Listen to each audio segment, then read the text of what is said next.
Bon, eh bien, on va faire une petite vidéo, un petit essai de conduite de cette Mercury Cougar XR7 année 67. Voilà, très bien. Bah, une petite présentation rapide déjà avant de mettre en marche, hein. Alors, on a un très bel intérieur, une très belle combinaison de couleurs, j'adore. Peinture extérieure blanche avec tout en vinyle noir et un intérieur rouge ou maroon, hein, comme on l'appelait d'origine, quoi, hein. Un très beau tableau de bord, des compteurs en très bon état, très clairs, très jolis, qui fonctionnent tous. Joli volant d'origine en bois aussi, klaxon qui fonctionne. L'intérieur est très beau, très cossu, hein, c'est une Mercury, c'est une Cougar, hein. Une très belle console centrale. Que dire d'autre? Bon, voilà. Une batterie de lampes ici. Voilà, on a le lecteur de cartes côté droit ici qui fonctionne, mais ne fonctionne pas côté gauche. Il faudra contrôler la petite ampoule ici. Lumière de courtoisie, hein, Courtesy Light. Voilà, à l'arrière, on ne le voit pas sur la vidéo, mais ça s'allume derrière. Et panel, ben voilà, c'est pour éclairer un petit peu les pieds, la partie basse du tableau de bord ou du poste de commandement. Voilà, donc une lumière qui ne fonctionne pas, c'est celle-ci. Voilà, on va... Tiens, deux mots sur l'autoradio. Alors, on voit ici un autoradio qui n'est pas d'origine, hein. Il a le look d'origine, mais il n'est pas, ça se voit, hein. C'est un autoradio digital, quoi, hein. Mais en plus de ça, le propriétaire précédent a installé un système audio complet dans la voiture, hein. Au départ, on hurle un petit peu, parce que, bon, évidemment, quand on voit ce gros écran, l'écran du DVD, ça fait... c'est pas... ça surprend un petit peu, ça choque un peu, quoi, hein. Ensuite, par contre, quand on réalise, quand on se rend compte de la qualité de l'installation audio dans la voiture, eh bien on y réfléchit à deux fois, quoi. Disons qu'avant d'arracher, de retirer tout, j'y réfléchirai à deux fois, et en fin de compte, maintenant, avec un peu d'utilisation de la voiture, je sais que je le laisserai dans la voiture, parce que bon, malgré tout, même si visuellement ça dénote un petit peu, on a quand même un système audio qui est assez exceptionnel, hein. Donc on a le lecteur de DVD ici, et déjà on les voit là-bas en bas, donc à l'avant, deux paires de haut-parleurs, hein, haut-parleurs normaux plus les petits tweeters, on les voit là-bas. Le DVD est un Kenmore, les haut-parleurs sont des Alpine. On a aussi deux Alpine sur la plage arrière qui sont très élégamment ou discrètement installés, d'ailleurs on ne les voit pas, mais on les voit par-dessous. Et dans le coffre on a un énorme caisson de basse aussi, un Rockford Gate. Donc une belle installation stéréo, quoi, hein. Donc bon, ma foi, on n'aime pas, question de goût. Moi personnellement je la laisserai parce que le son est trop bon. C'est du Bluetooth, of course, bien sûr, hein. En une minute et demie j'ai branché mon iPhone et j'avais la possibilité d'écouter ma musique, ce qui est assez fantastique, je trouve. Voilà, on va aller faire un petit tour. Et puis voilà. Donc c'est parti, contact. Et démarrage. Alors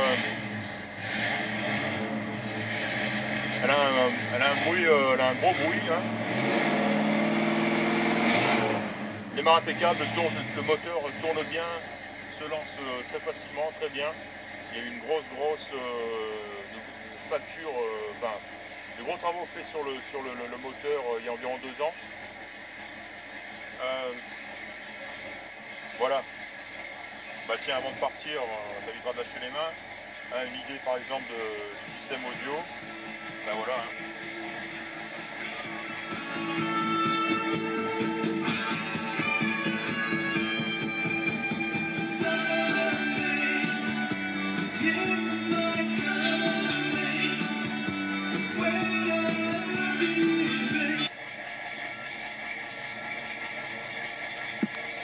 No name, no street signs, welcome to nowhere. You wait here. Certainly.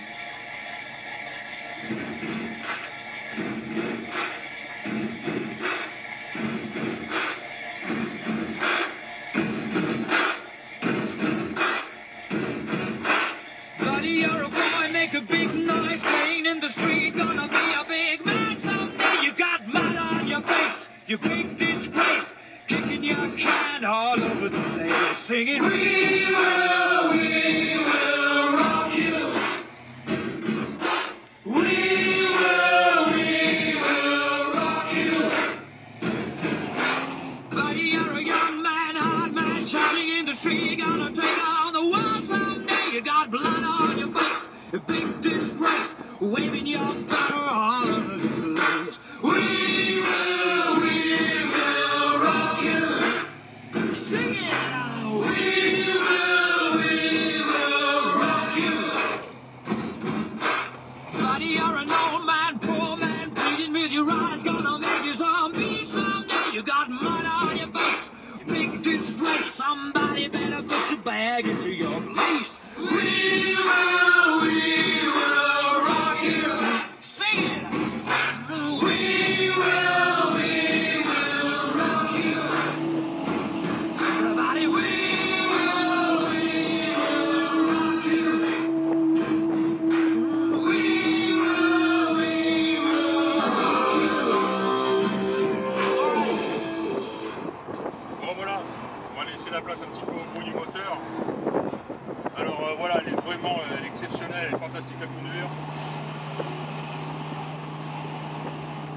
Transmission nickel, direction nickel, le freinage impeccable. Tire un petit peu à droite au freinage légèrement ou à gauche. Tire un peu à gauche effectivement, t'en as plus bien. Il y a un rééquilibrage à faire.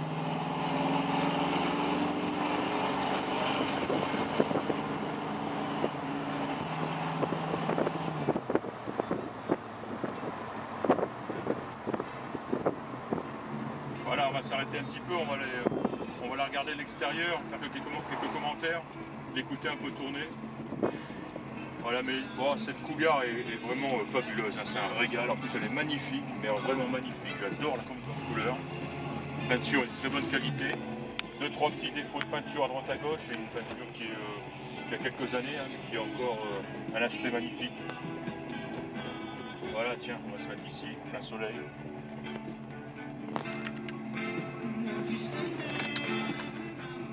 Voilà. J'ai demandé à ma copilote, ma collaboratrice de me donner l'appareil photo. Allez, on va faire un petit tour à l'extérieur, histoire d'entendre tourner.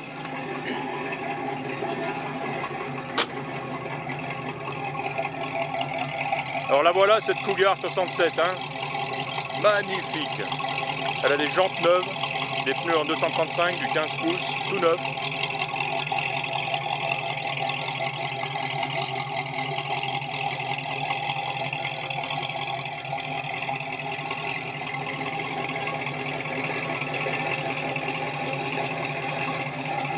Bon là on a un soleil rasant, donc s'il y a des défauts on va les voir tout de suite. Bon tiens on va ouvrir le capot un petit peu, on l'entend tourner. On va tout du moins essayer. Voilà. Voilà.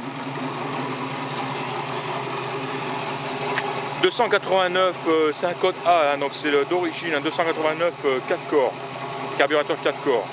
Voilà, tout dans son aspect d'origine. Ce qui n'est pas d'origine, c'est le radiateur en alu qu'on voit là-bas. Très joli. Et voilà, donc ça tourne bien, ça tourne rond. Bizarrement, les rétroviseurs ont été installés à l'envers. La partie étroite devrait être en dessous. Comme ils sont réglables de l'intérieur avec un câble, il faut démonter le rétroviseur, réinverser ça et le réinstaller. C'est pas grave, ils sont plantés, c'est tout. Mais ils sont très beaux. Des roues neuves. Voilà, on va arrêter le moteur, ça sera plus pratique pour discuter. Là-bas. Voilà.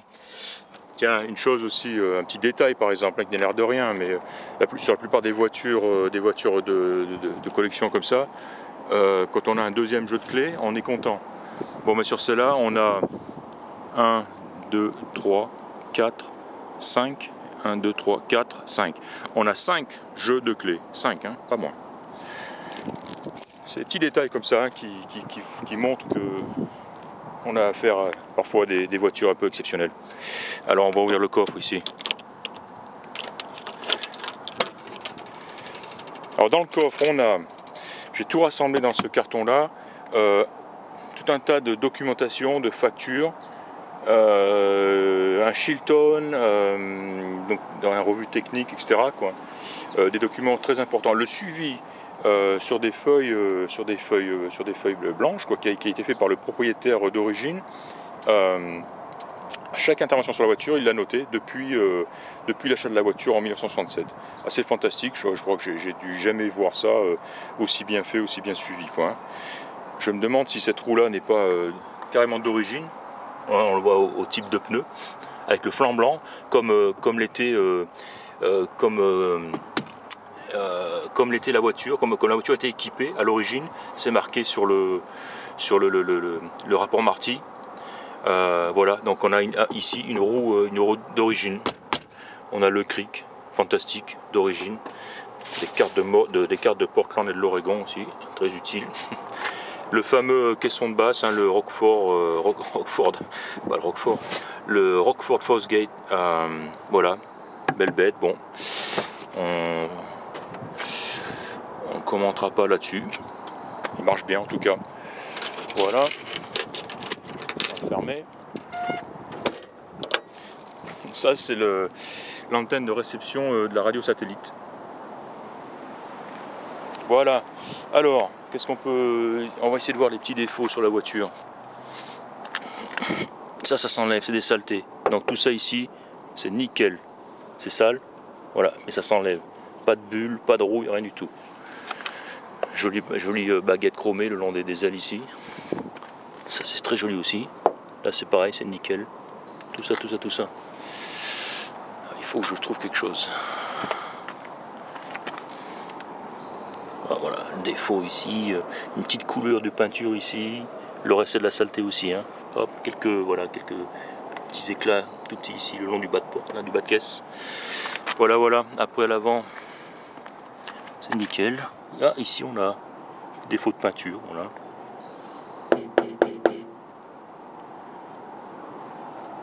Mais pas le rouille en tout cas, hein. Ouais, défaut de peinture. Réaction peut-être au départ. Encore une fois, c'est une peinture qui doit avoir... Je sais pas, tiens, il faudra que je cherche un peu dans les notes, les factures, voir s'il on peut trouver une date, un âge pour cette peinture-là. Les feux rétractables, hein, escamotables, fonctionnent, les deux, hein, droite et gauche. Ce côté-là est pareil, dans le même état que l'autre côté, mais j'ai vu un défaut. Il est où? On a deux macro-bulles ici. Et puis voilà, ici j'ai vu la peinture ici a craqué sur le haut là de l'aile arrière gauche. Voilà, c'est tout. Je sais pas si on le voit. On le voit sur les photos, je crois. Petit éclat ici, là. Ah, voilà. Il y a eu des petites retouches faites ici, le long de l'arête du coffre, à l'avant. Voilà. C'est tout. Vraiment pas grand chose, hein. Le vinyle est en très bon état. Là aussi souvent des fois on sent la présence de bulles, hein, sous le vinyle. Là c'est pas le cas. Voilà. Alors c'est tout, hein. Les chromes sont magnifiques, les feux. Alors les chromes sont vraiment beaux. On voit bien ici, hein. Pneus neufs, jantes neuves. Ces jantes là sont neuves. Bon, pas un coup. On dirait qu'elles sont sorties de leur boîte, de leur emballage. Donc voilà, je crois qu'il y a quelques photos là, il y a un joli soleil, une jolie lumière, mais elle est vraiment fantastique, magnifique cette voiture. Les dessous sont solides, ils ont l'air d'origine, je pense pas qu'ils aient été remplacés, c'est sain. Voilà, bon ben la vidéo va être assez longue, l'intérieur j'aime beaucoup. On voit bien ici, hein. La façade plaqué bois, enfin ou imitation bois bien sûr, hein. C'est pas une Rolls. Les sièges sont en très bon état. Aucun accroc, bien confortable, bien épais. Le ciel de toit est en parfait état. J'ai remarqué que la fenêtre, la petite fenêtre, le quarter window, comme on appelle ça, là-bas à l'arrière gauche, ne fonctionnait pas. La manivelle tourne dans le vide. Donc là il y a quelque chose à faire, à revoir. Boîte automatique bien sûr. Voilà, là aussi un rétro inversé. Hein. Je ne veux pas forcer dessus, mais c'est tout. Il faut l'enlever, desserrer ici peut-être probablement, et lui faire un 180 degrés. Les glaces sont en parfait état. C'est teinté bien sûr. Voilà, j'aime beaucoup cette voiture. Et je pense qu'on l'a vu sur la vidéo, elle se conduit très facilement. Elle a du jus, elle a un son magnifique. Peut-être même un peu trop bruyant à mon gré, question de goût. Hein. Moi je lui préférais un son plus doux, un style vrombissement, quoi, style force tranquille, quoi. Mais bon, question de goût encore une fois. Voilà, on va arrêter là. Eh bien c'était petite présentation de cette Mercury Cougar année 67. Belle trouvaille, une voiture magnifique. Voilà, merci, au revoir.